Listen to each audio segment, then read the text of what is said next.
It's Thursday, the 12th of June. Welcome to the PDB Afternoon Bulletin. I'm Mike Baker, your eyes and ears on the world stage. All right, let's get briefed. First, just hours after the UN's nuclear watchdog issued a historic resolution censuring Iran for failing to comply with its non-proliferation obligations, the mullahs announced a major expansion of their nuclear program, including establishing a new enrichment facility. Later in the show, Hamas has named its third leader in just the past 7 months, a shadowy figure known as the ghost of al-Qassam, who helped mastermind the brutal 7 October attacks. But first, today's afternoon spotlight. In a major escalation of its nuclear program, Iran announced today that it would activate a third uranium enrichment facility just hours after receiving its most serious censure in nearly 2 decades from the UN's nuclear watchdog. A spokesman for the Atomic Energy Organization of Iran said the Islamic regime would immediately begin replacing its older centrifuges with 6th-generation models at its underground Fordo facility, significantly boosting both the volume and efficiency of its uranium enrichment. As we've been tracking this week, a third enrichment site already built is now being readied for operation. The spokesman stated, quote, "These steps are part of Iran's calibrated response to the UN's resolution." He warned that additional countermeasures are under review. The move followed a closed-door vote by the International Atomic Energy Agency's 35-member Board of Governors, which passed a resolution formally declaring Iran in non-compliance with its non-proliferation obligations. That didn't take them very long, did it? The measure, backed by the U.S., Britain, France, and Germany, passed 19-3 with 11 abstentions. Only Russia, China, and can you guess the third one? Well, if you guessed Burkina Faso, you'd be right. Those 3 opposed it. Seriously, Burkina Faso. At the core of the censure is the Islamic regime's long-standing refusal to explain the discovery of uranium traces at multiple undeclared nuclear sites. The IAEA has spent years demanding answers. They're very patient, suspecting the materials may be linked to covert weapons research. The mullahs claim the traces were planted through Israeli sabotage, though the regime has provided no evidence to support those allegations. The IAEA resolution opens the door for Iran's file to be referred to the UN Security Council, where European diplomats say they may pursue a snapback of sanctions that were lifted under the 2015 nuclear deal if Tehran doesn't change course. But that move comes with certain risk. If reimposed, Iranian officials have threatened to expel IAEA inspectors and withdraw from the Non-Proliferation Treaty altogether. Of course, that's the treaty that the UN says they're not abiding by, an act that would remove the last remaining legal constraint on its pursuit of nuclear weapons. And I use the word constraint very loosely. As we've discussed here on the PDB, Iran is already enriching uranium to 60% purity. That's just short of weapons grade, and is producing enough highly enriched uranium each month to build at least 1 bomb. Now, most of that enrichment takes place at the Fordo site, where those 6th-generation centrifuges are about to ramp up production. While Iran maintains its nuclear program as peaceful, it remains the only non-nuclear weapon state enriching at such levels. U.S. intelligence still assesses that the mullahs have not yet decided to build a nuclear weapon. Apparently, the intel analysts are waiting to actually see the nuclear weapon before announcing that Iran intends to build one. Officials do warn that the regime's current stockpile and technical capabilities could allow it to weaponize the program within months if it chooses to. President Trump, who upon returning to office reinstated the maximum pressure campaign and reimposed sweeping sanctions, said earlier this week that he's grown increasingly skeptical that a diplomatic resolution is within reach. At the same time, he's cautioned Israeli Prime Minister Netanyahu against unilateral military strikes that could derail fragile negotiations. However, Israeli officials remain deeply alarmed, warning that Iran's expanding capabilities may soon force their hand.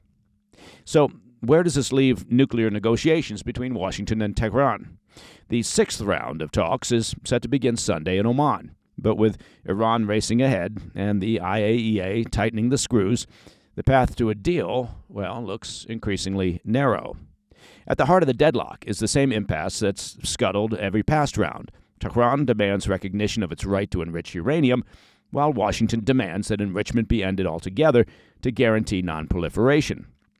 Now, having said that, the latest U.S. proposal that was just rejected by the mullahs did appear to allow for civilian levels of enrichment. So, there does appear to be a gap between the public rhetoric and what's being discussed at the negotiating table. All right, coming up next. Following the deaths of the Sinwar brothers, Hamas has found its new leader. And I'll bet that they have trouble writing a key man insurance policy for this fellow. I'll be right back. Hey, Mike Baker here. Let me take just a little bit of your time to talk to you about your personal finances and your hard-earned savings and how to protect them. Look, did you know that in the last 12 months, gold's value has jumped 30%? And central banks, well, they're busy buying up gold in record amounts. Look, with the usual ups and downs in the stock market and the general uncertainty over the global economy and the trade wars and the BRICS nations pushing hard to replace the U.S. dollar, it's no wonder that thousands of Americans are turning to Birch Gold Group. Because in times of uncertainty, well, gold can offer peace of mind. Birch Gold makes it easy to convert your IRA or your 401k into a tax-sheltered IRA in physical gold. Or, like a lot of people, you can buy gold to store at home. Just text PDB to 989-898, and Birch Gold will send you a free information kit on gold. There's no obligation. It's just useful information. With an A-plus rating with the Better Business Bureau and tens of thousands of happy customers, take control of protecting your hard-earned savings today. Text PDB to the number 989-898. Hey, Mike Baker here. Now, look, I probably don't need to tell you this. I'm sure it's marked on your calendar. But Father's Day is coming up. It is right around the corner. And this Father's Day, I tell you what, skip the socks, skip the tie, skip the bottle of cologne that's going to go on the shelf with 3 dozen other bottles of cologne, and get that dude something he actually wants. Excellent steak. I'm talking about great steak. And you can get him that beef from Tri-Tails. Look, Tri-Tails beef is a real family-run Texas ranch. It's not some corporate meat factory. They raise and ship pasture-raised, grain-finished black Angus beef straight from their ranch to your doorstep. And from now through June 15th, which, of course, as you know, is Dad's Day, when you spend $399 or more, Tri-Tails will throw in 2 pounds of ground beef for free. That's enough for Dad to feed the whole crew. And from June 13 to 15 only, grab a Tri-Tails gift card for Dad, and they'll give you a 10% bonus card to use yourself. That's right. You gift one, you get one. Go to trybeef.com/PDB to order in time. That's trybeef.com/PDB. Come on behalf of dads everywhere, Pop deserves a great steak. Let's make it happen. Welcome back to the Afternoon Bulletin. After once again having their leadership ranks hit by Israeli airstrikes last month, Hamas has reportedly found its new latest leader. According to multiple sources that spoke exclusively to the Wall Street Journal, the militants have named a shadowy figure named Ezzedine al-Haddad to lead their terror operations in the enclave. Haddad is Hamas's third leader in just the past 7 months, following the deaths of Mohammed Sinwar in early May and his older brother Yahya Sinwar last October in Israeli operations.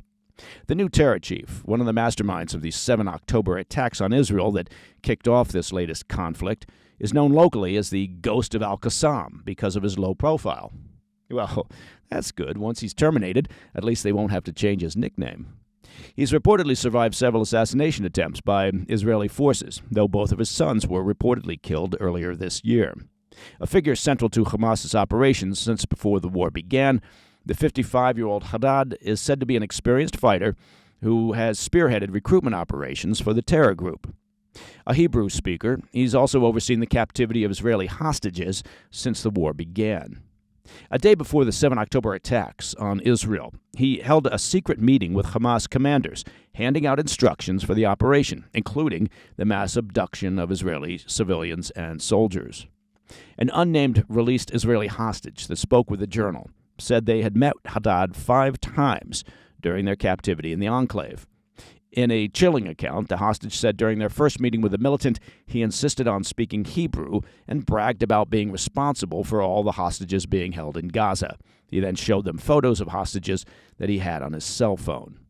After Yahya Sinwar's death last October, Haddad took command of Hamas's forces in the northern Gaza Strip, while Sinwar's younger brother, Mohammed, took control in the south before being named the overall head of Hamas in Gaza. But Mohammed's command was relatively short-lived. He was killed during airstrikes on the 13th of May in southern Gaza, which also took out a number of senior leaders of the terror group who were meeting in a tunnel beneath a hospital. At this stage of the war, Haddad didn't have much competition for the top post, frankly, as Israel has managed to eliminate the majority of the roughly 12.5 senior militants that previously made up Hamas's military council. Still, Israeli officials that spoke to the Journal said Hamas's continued ability to quickly replace its fallen leaders shows that the group still does remain durable and formidable and has a presence across the Gaza Strip, despite their diminished numbers and depleted arsenal. While Israel has reportedly killed as many as 20,000 of the estimated 35,000 fighters that it had before the war, Haddad has managed to attract thousands of new fighters in recent months. Now, while these new fighters have only received minimal training, their recruitment has helped to bolster Hamas's ranks back to an estimated fighting force of 25,000. A former head of Palestinian affairs for Israeli military intelligence told the Journal, quote, "They're much weaker than 20 months ago, but we should be accurate. They are still the dominant player in Gaza." The ghost of al-Qassam currently has a $750,000 Israeli bounty on his head and will become the new focus of Israel's military campaign, which has intensified over the past weeks across the enclave as part of Operation Gideon's Chariots. Thanks to this renewed campaign, Israeli forces now control roughly 50% of the Gaza Strip and aim to have 75% of the enclave under their control by late July. Still, officials caution that roughly 75% of Hamas's underground tunnels remain intact, and the group is increasingly pivoting to targeted ambushes. How Haddad will run the terror group's operations remains to be seen, but Arab and Israeli sources have described him as being more pragmatic than the Sinwar brothers, reportedly pushing for them to release more hostages to extend a ceasefire deal that ultimately collapsed back in March. He was also apparently more open to demands that the militant group disarm during ceasefire negotiations, though his stance is said to have hardened following the deaths of his sons earlier this year. We should also note that the new terror chief shares the view that the remaining hostages should not be released unless Israel fully withdraws their forces from Gaza and permanently ends the war. And that, at least at this stage, isn't likely to happen. The major question for Haddad now is, well, how long he can remain alive. In a recent statement, Israeli Defense Minister Israel Katz warned Hamas's new terror chief and the group's remaining leaders abroad that they are, quote, next in line. And that, my friends, is the PDB Afternoon Bulletin for Thursday, the 12th of June. If you have any questions or comments, please reach out to me at pdb@thefirsttv.com. And to listen to the show ad-free, it is very simple. Just become a premium member of the President's Daily Brief by visiting pdbpremium.com. I'm Mike Baker, and I'll be back tomorrow. Until then, stay informed, stay safe, stay cool. Hey, Mike Baker here. Now, look, most people know me as a former CIA fellow or businessman or a podcast host. But did you know I'm actually also quite the expert on personal hygiene? I bet you didn't know that. So let's talk about sweat, shall we? You ever step outside and you feel like you're instantly drenched in sweat? You know what I'm talking about. It's hot, it's incredibly humid, and it's like no matter what you do, the sweat doesn't stop. Well, there is a solution. Introducing the Mando Deodorant Plus Sweat Control Solid Stick. It's not your average deodorant. It's clinical strength, and it delivers twice the sweat control compared to standard formulas. One swipe, and you're good to go with clinical strength sweat control. Look, Mando's starter pack is perfect for new customers. It comes with a solid stick deodorant, cream tube deodorant, and 2 free products of your choice, like mini body wash and deodorant wipes, and free shipping. That's right, I said free shipping. As a special offer for listeners, new customers get 20% off site-wide. Just use the code PDB at shopmando.com for 20% off site-wide plus free shipping. That's shopmando.com. And please do me a favor, support our show. Tell them we sent you. Mando's got you covered. With Deodorant Plus Sweat Control, say goodbye to those embarrassing sweat stains and hello to long-lasting freshness. Hey, thanks for tuning in. If you enjoyed this video, Don't forget to hit that like button and leave a comment, a really positive, nice, and kind comment. That would be appreciated. And if you're not already subscribed to our channel, make sure to subscribe and turn on notifications so you don't miss any of our daily updates.